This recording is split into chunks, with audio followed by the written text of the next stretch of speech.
대림절기 오늘 두 번째 시간입니다. 기다림은 섭리이다. 제목이에요. 기다림은 섭리이다. 지난주 제목이 혹시 기억나세요? 제가 어떤 분한테 여쭤봤더니 하나도 기억이 안 납니다 그러더라고요. 제가 설교 시작하기 전에 다 같이 한번 제목만 따라해 봅시다 이러고 먼저 하잖아요. 그런데도 기억이 잘 안 돼요. 지난주 제목이 뭐였어요? 기다림은 죽음이다. 다 기억하시는군요. 감사합니다. 기다림은 죽음이다. 오늘은 기다림은 섭리이다. 우리 인간들이 짓는 죄 중에 가장 큰 죄는요, 자기 자신이 곧 하나님이 되려는 거예요. 그것이 가장 큰 죄예요. 에이 설마 자기가 스스로 하나님 되려고 그러는 사람이 어디 있겠어요? 아니에요. 우리 사람들은요, 자기 스스로가 하나님을 대신해서 하나님보다 자기 삶을 더 완벽하게 이끌어갈 것이라고 스스로 생각을 해요. 그리고 그렇게 살려고 몸부림을 쳐요. 그래서 인간이 자기 자신이 신이 되려고 하는 이 시도는요, 우상숭배, 하나님이 우상을 숭배하지 말아라 라고 하신 이 말씀에 제일 크게 위배되는 가장 보편적인 말씀이에요. 그리고 그 동기가 감춰져 있기 때문에 또 여러 가지 이유를 들어서 합리화를 시키기 때문에 이것이 우상숭배인가 하는 것을 알아채기가 쉽지 않다는 거예요. 위장이 가능하다는 거죠. 심지어는 하나님에 대한 신앙으로도 위장을 합니다. 신앙으로. 그 인간이 하나님이 되려고 시도하는 이 시도 중에 가장 우리의 삶에서 가까이 있는 시도가 뭐냐?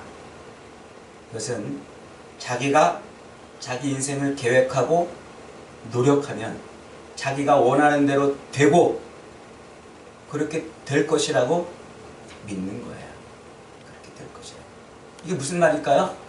그러니까 자기 스스로가 자기 인생을 자기 꿈과 비전을 놓고 그것을 이루려고 애를 쓰고 몸부림치고 그렇게 노력을 하면 어떻게 된다? 이룬다. 그리고 또 그렇게 이루어야 된다라고 또 믿고 있고 그러는 겁니다. 그래서 자기의 잠재력을 믿고 자기가 그렇게 긍정적으로 자기 인생을 끌고 가는 것, 그것이 바람직한 인생이라고 생각을 하고 그것을 부추기는 시대에 우리가 살고 있는 거죠. 요즘에 보세요. 저기 서점에 가면은요, 자기 개발에 관련된 책이 엄청 많아요. 자기를 개발하기 위해, 자기의 꿈과 비전을 이루기 위해서는 어떻게 해야 되고, 뭐를 위해서는 어떻게 해야 되고, 이런 책들이 많다는 말이죠. 그래서 자기의 인생의 어떤 계획들, 그 계획들을 이루려고 몸부림을 치고 그것을 이루려고 애를 쓰는데, 만약에 그 자기가 계획한 대로 자기 인생의 계획을 이루지 못했을 때, 그때 자기 자신을 어떻게 생각해요? 실패한 인생이라 이렇게 본다는 거예요. 내가 바라고 내가 원하고 내가 소망하는 인생을 내가 살지 못할 때, 그때 내 인생을 실패한 인생이라고 스스로 규정을 짓는 거예요. 그래서 그것 때문에 분노하고 그것 때문에 슬퍼하고 그것 때문에 좌절하고 그것 때문에 절망하고 그것 때문에 원망하는 거예요. 여러분, 사람은 마땅히 자기 인생의 계획을 세우고 자기 인생의 계획을 이루려고 그렇게 살아야 됩니다. 하지만 인생이 만만한 게 아니잖아요. 다 자기가 계획한 대로 되고 자기가 원하는 대로 되고 자기가 바라는 대로 다 되어지지 않는 게 우리 인생이에요. 왜 그런지는 모르겠습니다만 내가 바라고 원하는 대로 우리 인생이 다 안 풀리는 것이 우리의 삶이라는 거예요. 그럴 때 내가 바라고 내가 원하고 내가 이루려고 했던 그것을 이루지 못했다고 해서 내 인생이 실패한 인생이냐? 그것 때문에 내 인생이 원망과 불평과 좌절과 탄식으로 가득 차야 되느냐? 하는 거지. 만약에 내가 원하고 바라고 소망하는 것들을 얻지 못한 인생이라고 할 때 그것으로 인해서 절망하고 좌절하고 분노하고 그렇게 산다면요, 우리는 우리 자신도 모르게 하나님이 아니라 나를 섬기며 살았다는 거예요. 하나님이 아니라 나를. 오늘 그 얘기를 좀 해보고 싶은 거예요. 말을 이렇게 했는데 잘 이해를 하셨는가 모르겠어요. 저도 제가 설교하면서 이렇게 표현하는 게 맞나 이런 생각이 좀 듭니다. 어쨌든 우리 인간은요, 우리 인생을 살아갈 때 조금만 경계를 넘어가면요, 우리가 스스로 하나님의 자리를 꿰어차고 있다는 사실을 잊어버리면 안 돼요. 오늘 우리가 읽은 이 출애굽기 본문의 말씀에 나오는 모세는 인류 역사상 가장 위대한 지도자이고 영웅이고 사상가 아닙니까? 만일에 자기가 자기 인생을 설계하고 계획하고 꿈을 꾸고 노력해서 그대로 성취하는 것을 성공이라고 한다면 모세는 실패한 인생임에 틀림이 없습니다. 그렇죠? 결코 그는 자기가 계획하고 자기가 꿈꾸는 대로 자기 삶을 살지 못한 사람이에요. 모세는 민족의 원수 이집트의 궁에서 왕자로 자랐습니다. 큰 군대를 움직이는 장군이었고 왕궁에서 천하의 지식과 병법과 학술들을 다 공부했습니다. 그런데 그에게는 출생의 비밀이 있었습니다. 그는 애굽의 이집트의 왕궁에서 왕자로 자라고 있었지만 그의 태생은 히브리인이었습니다. 아마 그는 어려서 젖도 떼지는 못하는 상태에서 그 어미 품에서 자라면서 어머니로부터 많은 이야기를 들었을 겁니다. 모세야, 너는 애국궁에서 살지만 히브리인이다. 너는 하나님을 믿는 하나님의 백성이고 하나님을 위해 살아야 되는, 우리 백성들을 위해 살아야 되는 그런 사람이다. 아마 이런 교육을 받고 자랐는지도 모르겠어요. 드디어 그가 애굽의 바로 다음가는 권력과 위대한 위치를 점하는 자리에 섰습니다. 아마 이때 모세는 어떤 생각을 했을까요? 야, 드디어 하나님이 나를 여기까지 올려놓으신 걸 보니까 나를 통해서 우리 민족을 구원하게 하시려는가 보다. 저 압제받는 우리 히브리 백성들을 구원하게 하시려는가 보다. 이런 생각을 했던 것 같아요. 하나님께서 자기를 여기까지 끌고 오신 것은 자기의 이 힘과 권력과 지위를 이용해서 내 백성들을 구원하게 하시려고 하는가 보다. 이렇게 생각을 했던 것 같아요. 그래서 애국 군사 하나가 히브리 백성들을 때리고 고통을 주니까 분이 났어요. 저 자식이 히브리 백성을 건드려? 하면서 달려가서 애국 군사를 패주겠어요. 그리고 드디어 모세는 이제 때가 왔다. 내 힘과 내 지위와 내 권력을 이용해서, 내 자리를 이용해서 내 백성들을 구원해내야 되겠다. 이런 생각을 가졌는지도 모르겠습니다. 자기 동족을 구원하는 대사역이 이제 드디어 시작이 되었다라고 생각을 했을 것입니다. 그런데 사태는 자기가 생각했던 거랑 반대로 돌아가고 있었습니다. 모세는 위기에 빠졌습니다. 정치적 라이벌들, 즉 다른 왕자들에게 모세를 제거할 빌미만 주게 되었습니다. 그리고 자기 백성 이스라엘마저도 자기를 배반한 겁니다. 자기들을 위해서 모험을 한 그 모세를 백성들은 알아주지 않고 오히려 모세를 잡아서 애굽에 넘겨줄 판이었습니다. 모세는 얼른 사태의 심각성을 직감하고서는 왕궁을 빠져나가서 광야로 도망을 쳤습니다. 걸음아 날 살려라.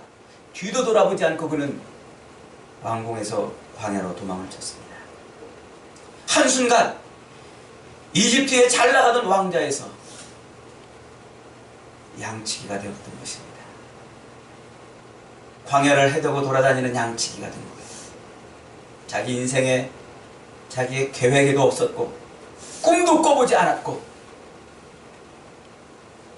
한 번도 그런 생각을 해보지도 않았던 그 자리에 쫓겨가게 된 거예요. 그리고 그렇게 세월은 흘렀습니다.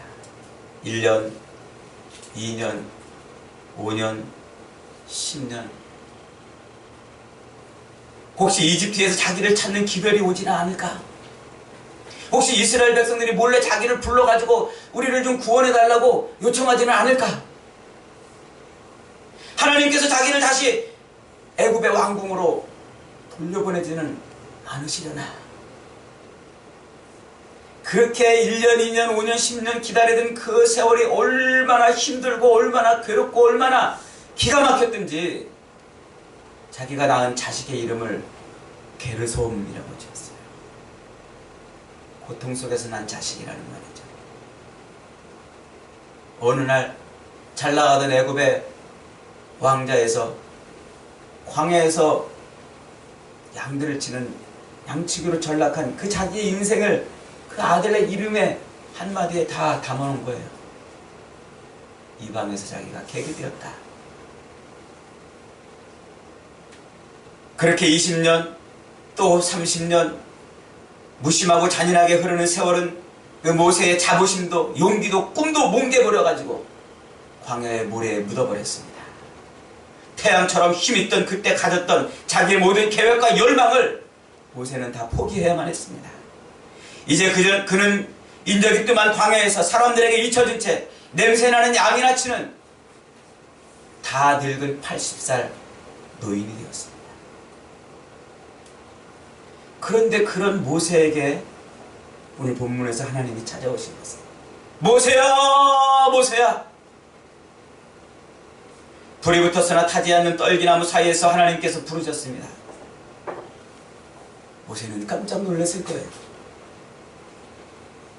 왜요? 하나님이 이런 식으로 나타날 것이라고는 꿈에도 생각해보지 못했기 때문이죠. 하나님께서는 보잘것없는 떨기나무 사이에 계셨습니다. 큰 권능과 능력과 위대한 장대한 그 권능으로 그런 모습으로 내 앞에 나타나신 것이 아니고 보잘것없는 떨기나무 사이에서 자기를 부르시고 계시는 겁니다. 모세의 상식으로는 떨기나무는 하나님이 계실 곳이 아니었습니다. 그런데 그 속에서 하나님이 자기에게 말씀하십니다. 내가 이집트에서 신음하고 있는 내 백성의 고통을 안다. 내가 그들을 구해내겠다. 그들을 젖과 꿀이 흐르는 가나안 땅으로 인도하겠다. 그들이 여기 산에서 나를 예배하게 될 것이고 내가 너를 이스라엘 백성들에게 보냈다는 증표가 될 것이다. 애굽을 떠나 광야를 헤매며 양치기 생활하던 그 오랜 시간, 그 고통스러운 그 기다림의 시간 동안에 모세는 백성들도 잊어버렸고 하나님도 자기를 잊어버렸다고 생각을 했을 겁니다. 자기도 하나님을 잊어버렸기 때문에 이제 자기가 사는 이 삶은 그저 고통과 괴로움밖에는 없었던 것이죠. 그런데 느닷없이 하나님이 그에게 나타나신 것입니다. 네가 이집트에 있는 내 백성을 구원하거라. 모세는 깜짝 놀랐습니다. 네? 제가요? 아니 제가 무엇이길래 제가 감히 가서 이집트에 가서 내 백성들을 구한단 말입니까? 모세는 이해할 수 없었습니다. 힘있고 혈기왕성했던 40세의 이집트 왕자일 때도 실패한 그 일을 다 늙은 나이에 힘도 없고 가진 것도 없는 이때 그 일을 하라니요. 제가 무엇이길래 감히? 모세의 대답은 40년 동안 광야에 자기를 내버려 두었었던 하나님에 대한 원망일 수도 있습니다. 멋있게 꿈꾸고 계획했던 자기 인생은 어디로 가고 전혀 생각지도 못했던 기가 막힌 수렁에 빠진 자기 인생을 돌아다보면서 아마 그는 원망을 했을 수도 있습니다. 왕자가 아니라 양치기라니 하나님 이건 아닙니다. 제가 무슨 힘이 있어서 합니까? 제가 무슨 힘이 있어서 합니까? 이스라엘이 이집트의 손에서 구원해내는 방법으로 하나님이 제시한 방법은 도저히 받아들일 수가 없었습니다. 그런 그에게 하나님이 오셔서 끝내 모세를 설득하셨어요. 그리고 모세도 하나님의 방법을 인정하고 받아들입니다. 그리고는 하나님의 위대한 대리자로 하나님의 뜻을 이루는 인생이 되었어요. 이제는 자기 방식이 아닙니다. 자기가 가진 것이 아닙니다. 하나님의 방식대로, 하나님의 힘으로, 하나님의 능력으로 하는 것입니다. 하나님의 지팡이를 들고 한 걸음 한 걸음 하나님을 의지하지 않으면 할 수 없다는 이 절박한 심정이 그의 가슴 속에 채워졌던 것이죠. 모세는 이 하나님의 말씀대로만 생각하고 하나님의 말씀대로만 행하겠다고 결심하고서는 자기의 힘이 아니라 하나님의 힘을 가지고 이집트 왕궁을 향해서 걸어갑니다. 그리고 그 길은 모세가 아주 포기할 뻔했던 평생의 꿈을 이루는 길이 된 것이죠. 원망과 한탄과 회한으로 얼룩진 오랜 기다림의 끝에서 하나님을 만난 모세는 그렇게 위대한 하나님의 뜻을 이루는 사람이 되었어요. 모세의 기다림은 하나님의 섭리였습니다. 다시 1500년을 훌쩍 넘어서 예루살렘 성 양해문 곁에 있는 베데스다 연못가로 가봅니다. 베데스다라는 말은 자비의 집이라는 뜻이에요. 자비의 집. 그러나 실상은 그것은 자비의 집이 아니고 무자비한 곳이었습니다. 무자비한 곳. 전설에 가끔 천사가 내려와서 연못에서 목욕을 하고 연못을 휘젓고 돌아다니는데 그때 연못에 물이 막 흔들리는 그때에 그 연못에 1등으로 뛰어들어가면 어떤 병에 걸렸던 사람이든지 병을 깨끗하게 낫는다는 그런 소문이 파다했습니다. 그래서 거기에는 수많은 병자들이 몰려들어가지고 서로 먼저 1등으로 들어가려고 장사진을 치고 있었습니다. 물이 움직이는 것을 기다리는 거죠. 거기만 쳐다보고 있는 거예요. 언제 움직일지. 1등만이 살아남는 무자비한 경쟁의 장소였어요. 자비의 집이었는데 사실은 무자비한 곳이었어요. 누구만 살아남아요? 1등만 살아납니다. 많이 들어보는 말 아니에요? 오늘 우리 시대에 1등만 살아남는 거예요. 거기에 누가 있습니까? 38년 된 병자가 있어요. 날 때부터 걷지 못하는 남자였습니다. 38년 동안 그곳에서 치유를 기다려온 그는 몸과 마음이 다 황폐해져 있어요. 왜요? 병자로 지내는 것도 힘들었지만 그 연못에 내가 1등으로 들어가야 되는데 나보다 늦게 온 것들이 먼저 들어가려고 발버둥을 치고 있고 아무도 나를 그 연못에 넣어줄 사람이 없고 누구도 나를 돌봐주고 도와주는 사람이 없어요. 그 간절한 기다림, 그 연못에 물이 흔들리면 그곳에 뛰어들어야 되겠다는 그 간절한 기다림이 그에게는 고통이었습니다. 그 기다림 속에서 그는 지쳐버렸습니다. 마음속엔 세상에 대한 원망과 분노로 가득 찼습니다. 보는 사람들에 대한 원망과 저주로 가득했습니다. 저놈 때문에 내가 저기를 못 들어가는구나. 저놈 때문에 내가 먼저 못 들어가는구나. 자기를 도와 물에 넣어줄 사람이 하나도 없었고 자기보다 먼저 물에 들어가려고 벼르고 있는 사람들이 자기 주변에 가득했기 때문에 그는 자기 눈앞에 보이는 사람들을 저주하며 원망하며 그렇게 하루하루 보내고 있었습니다. 그런데 그의 평생의 꿈은 어느 날 그가 생각지도 못했던 방법으로 이루어졌습니다. 신비한 눈빛을 가진 납비 하나가 어느 날 자기를 찾아왔습니다. 그리고 그가 이렇게 말합니다. 네가 낫기를 원하느냐? 내가 낫기를 원합니다. 네, 주여 낫기를 원합니다. 그럼 일어나서 네 자리를 들고 걸어가거라. 병자는 즉시 예수님의 말씀을 따라서 일어나 걸었습니다.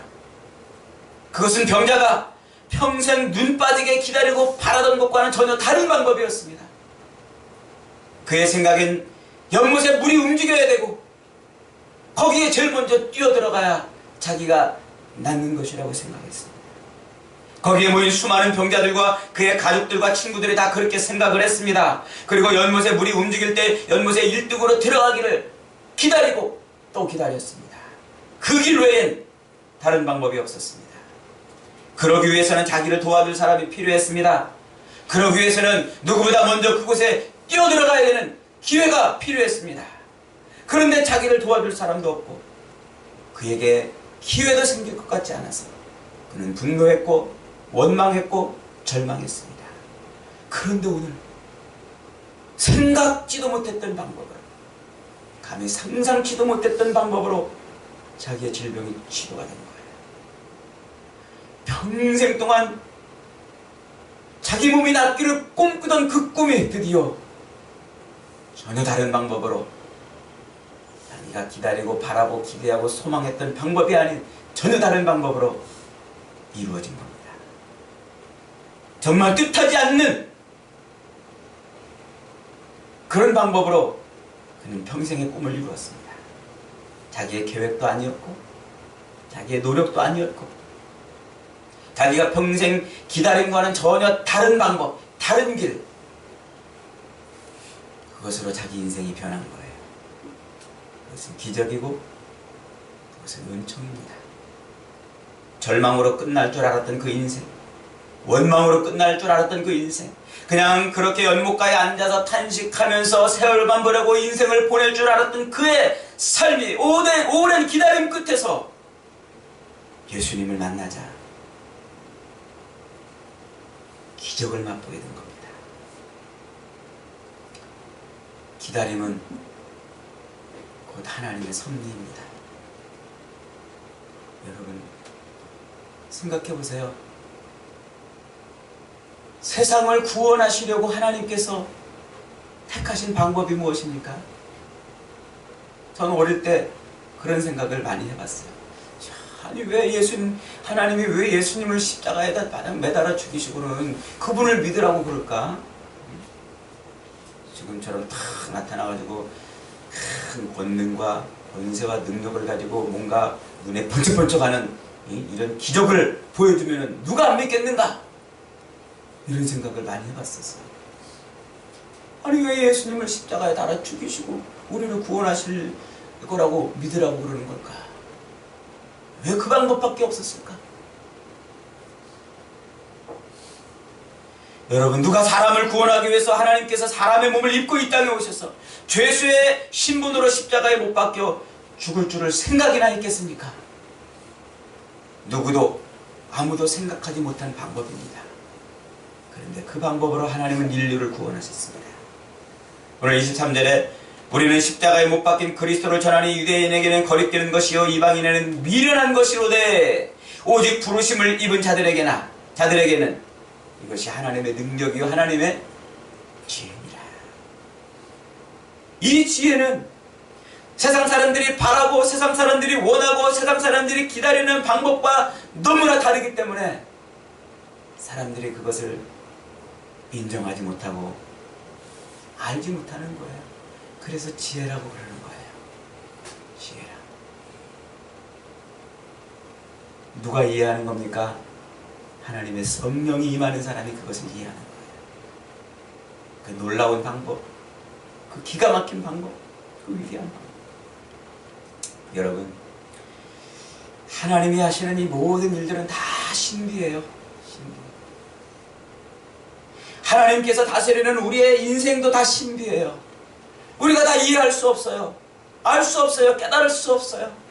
우리의 인생이 내가 바라고 원하는 것을 얻지 못하는 그런 삶을 사는 것도 다 하나님의 지혜에 속한 거예요.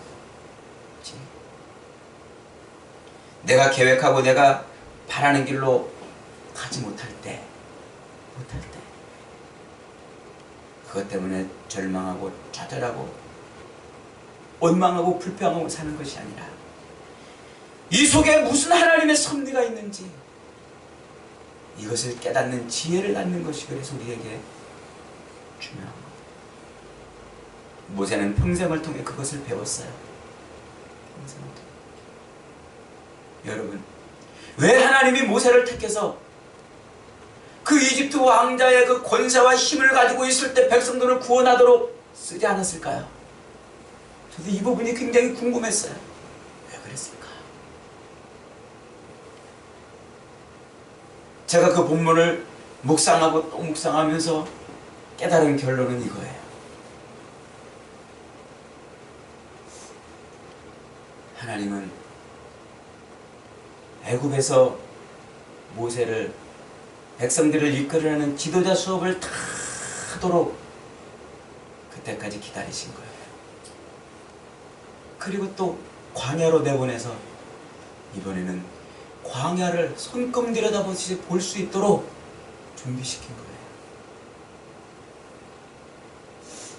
이스라엘 백성들을 꺼내서 광야에서 40년 생활을 해야 되는데 그 광야를 모르면 어떻게 삽니까?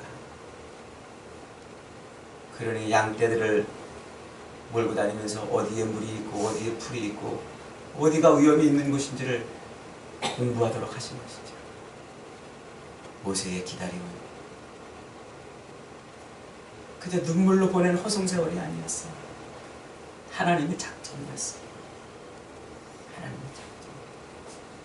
여러분, 우리가 겪는 이런 많은 일들, 이해할 수 없고 내가 바라고 원하지 않는 일들이 내 앞에 펼쳐지고 내가 기대하지 않았던 일들이 내 인생에 펼쳐질 때 그것 때문에 절망하지 마세요. 그것 때문에 원망하지 마세요. 그 속에는 뭐가 있어요? 하나님의 기다림이 있는 거예요. 하나님이 우리 인생을 만들어가는 하나님의 섭리가 있는 거예요. 우리 그것을 모세처럼 그것을 배워야 해요. 내 뜻대로 인생을 살 수 있다고 생각하는 것, 내 계획대로 인생을 살 수 있다고 생각하는 것은 과대망상해요. 그것은 세상을 오직 자기 중심으로만 생각하고 세상이 자기를 중심으로 돌아가야 된다고 생각하는 왕자병이고 공주병이에요. 하나님은 우리를 부르셨어요. 하나님이 나를 쓰고 싶어서 하나님의 입맛에 맞게 그 뜻을 이루고 싶어서 우리를 부르신 거예요. 때로 높이기도 하시고 때로 낮추기도 하시고. 우리는 우리의 삶을 계획하지만 그리고 최선을 다하지만 종종 엉뚱한 일들로 인해서 전혀 예상치 못한 길로 걸어가야 된다는 사실을 받아들여야 되는 법을 배워야 합니다.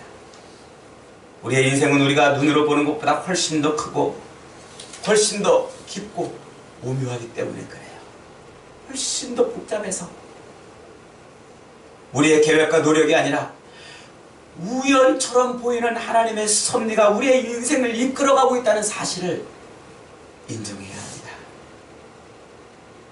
오늘 우리는 이렇게 기도합니다. 하늘에 계신 우리 아버지여, 뜻이 하늘에서 이룬 것 같이 땅에서도 이루어지이다. 그렇게 기도하면서 늘 나는 또 내 계획한 대로 내 인생이 진행되어야 한다고 생각해요. 아버지의 뜻이 하늘에서 이룬 것 같이 땅에서도 이루어지기를 원합니다 라고 입술로는 기도해놓고 돌아서면 늘 내 뜻과 내 계획과 내 방법이 내가 바라고 원하는 것이 내 삶에서 이루어져야 된다고 생각을 해요.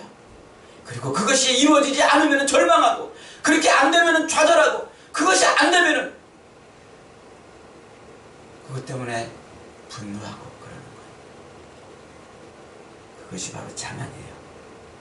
그것이 바로 교만이고 그것이 바로 내가 어느 틈엔가 지금 하나님의 자리에 들어서 있는 거예요.